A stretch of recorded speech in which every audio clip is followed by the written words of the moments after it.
Hello everyone, my name is Sonam Sandhu and I provide sessions related to IELTS regularly on my YouTube channel. Guys, in this session I am going to explain the simplest rule for solving true, false and not given questions in IELTS reading. I know you always get perplexed when it comes to false versus not given. So your mind is filled with numerous questions. You get confused what to answer, whether it's a false or a not given. So guys, with the help of this rule, you will be able to find the simplest answer to true, false, not given. So, but before that, I would like to mention the rule which I use. I use this subject verb not object rule. I use this simplest rule only when I am unable to find an answer, as it should be taken as a backup only if you are unable to find the answer. So first of all, what I do, let's say I have a question and on the basis of that particular question I am going to read the question and I will be underlining the keywords. 1985, two species, only two species, originally released Australian deer were not used for farming. Okay, so I am going to underline the keywords. It is the first rule. After underlining the keywords, I am going to find the location in the passage. So I found until 1985 here. Here I am going to read minimum 2 sentences and then I'll try to match the meaning with the sentences of the passage. ठीक है, along with the question, whatever is the meaning of the question, it will be matched with the passage, and if the meaning is same, answer will be true. If the meaning is contradicting, answer will be false. And if they are not talking about anything like such, answer is going to be not given. However, in the simplest rule, what do? We try to divide the sentence, a particular sentence, a particular question. So we try to divide the particular question in three parts. Let's say the boy ran from his house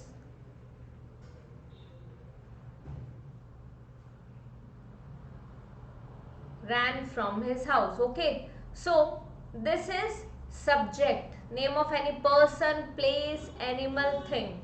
Ran is a verb and from his house is an object. Okay, so subject, verb and object. The boy ran from his house. So what is happening here? Ran, the boy, we are talking about the subject here. This is the subject. If in the passage all three parts are matching, all three, the meaning is same, okay? So all three parts are, the boy is also there. Instead of the boy they have written a male.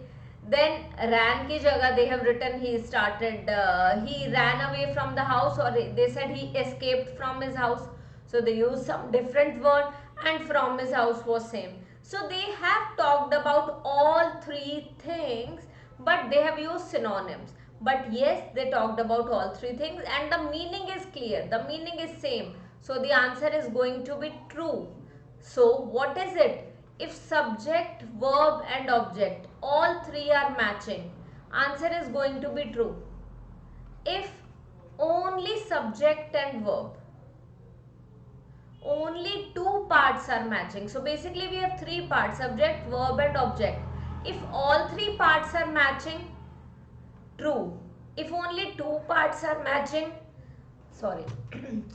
if only two parts are matching, the answer will be false. And if only one part is matching, let's say you can find only the subject, answer is going to be not given. Okay, so if three parts are matching, all three parts are matching, true. Only two parts are matching, false. And only one part is matching, it is going to be not given. I believe you are able to understand this now. Let's proceed further. So we have this deer farming in Australia passage, and without wasting further time, we'll just look at the first question here. Read the passage about deer farming in Australia again and look at the statements below. In boxes 37 to 40, in boxes 37 to 40 on your answer sheet, what exactly are you going to do? In boxes 37 to 40 on your answer sheet you are going to write. So whatever is there you are going to mention here, only 33 to 37. Now, until 1985, what is the question? Until 1985, only two species of originally released Australian deer were used for farming. Okay, only two species were used for farming. So, what is the subject here? Object. So, originally released were not used for farming. Not used, it is a verb. ठीक है, two species, only two species of Australian deer, it is a subject along with 1985. All this is a subject. Were not used, verb, for farming is object. So we have three parts here. Only two species is a major keyword here. Only two species Australian deer. Not used, farming. So let us see where exactly is 1985. So 1985 is here. Until 1985, only four species of deer, two from temperate climates, two tropical species were confined for commercial farming. Here what did they say? They said until 1985, only two species of originally released Australian deer were not used for farming. If you are going to see above, they said here 6 species, ठीक है, 6 species of deer were released at various locations. Out of these six, what happened? They said until 1985, only 4 species, 2 from this and 2 tropical climates were confined. So, matlab they are saying out of 6 species, only 4 were used for commercial farming. That means 2 were not used. So, the question is also saying only 2 species. So, subject is also matching. Were not used. This is also matching. For farming, also matching. So, all 3 parts are matching. That's why the answer is true. Coming to the second question here. Since 1985, many imported deers have been interbred. यहाँ पे deers आएगा. So yes. So since 1985, many imported deers have been interbred. So breeding हुई है, but interbreeding हुई है अलग अलग species की. So have been interbred with the established herds. So they are saying since 1985, many imported deers have been interbred with the established herds. I am going to repeat it again because of the voice of an aircraft. So, since 1985, many imported deers have been interbred with the established herds. So, we are going to find the keywords here. 85, it's a number. Number is also a keyword. Imported deers, interbred, established herds. So, object, interbred is a verb and this is a subject. So, let us find 1985, many imported beer. So, late in 1985, we can see it here.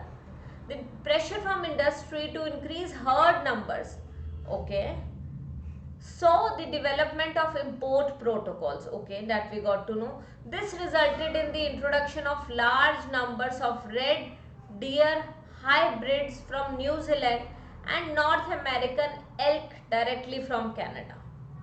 The national farm deer herd is now distributed throughout. So what did they say? If you are going to look at a question like this, यहाँ पे you can only find one of the things. You can find since 1985. Okay, pressure from industry was there. Increase herd numbers. Saw the development of import protocols. So you will just find 1985 imported deers have been interbred with established herd. So verb is missing and object is also. Verb and object are missing. So only one part is matching. 1985, many imported deers.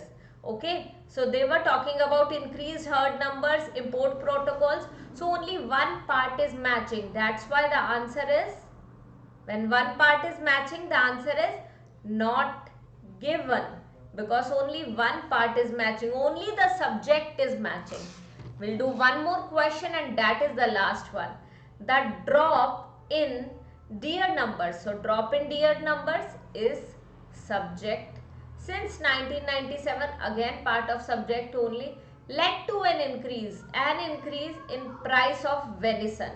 So 1997, let us, yes, here it is 1997. We are going to read the above sentence. The number of animals processed annually has continued to increase. So they are saying animals continued to increase. Number of animals is continuing to increase. Has continued to increase despite the downward trend. So they are saying despite the downward trend in venison prices since 1997. So here the subject is drop in deer number since 1997 led to an increase, an increase is verb, led to an increase in the price of venison, okay, that is object. So here they talked only about venison prices. What exactly happened here? They talked about numbers of deers, okay, but they said the drop in deer numbers. There was not drop, they said there was increase in deer number. So the information is contradicting. The drop in deer numbers, this led to an increase in this. So they talked about this, they talked about price of venison, they talked about decrease in price of venison, downward trend, but they talked about decrease in price of venison. So subject, verb and object, actually what is happening here, in this case object is matching but subject and verb are also there. However, the meaning is opposite. That's why the answer is false. The meaning is opposite. They are saying increase in animal numbers led to decrease in price of venison. But in the question they are saying the decrease in deer numbers led to an increase in price of venison. So it is totally opposite. Opposite, contradicting. That's why the answer is false. So always choose the first method firstly. Underline the keywords noun, verb, number. After that, find the words in the passage and try to match the meaning. If you are unable to find the meanings with the help of this method, use subject, verb and object method. And I am sure you are going to learn a lot through this video the way all the other students learned from the Hindi one. But I know you were unable to understand the video, that's why I have created one in English. So I hope it is useful for all of you. And thank you very much for watching this. I'll come up shortly with some other videos of mine. Do consider subscribing to the channel. Thank you guys.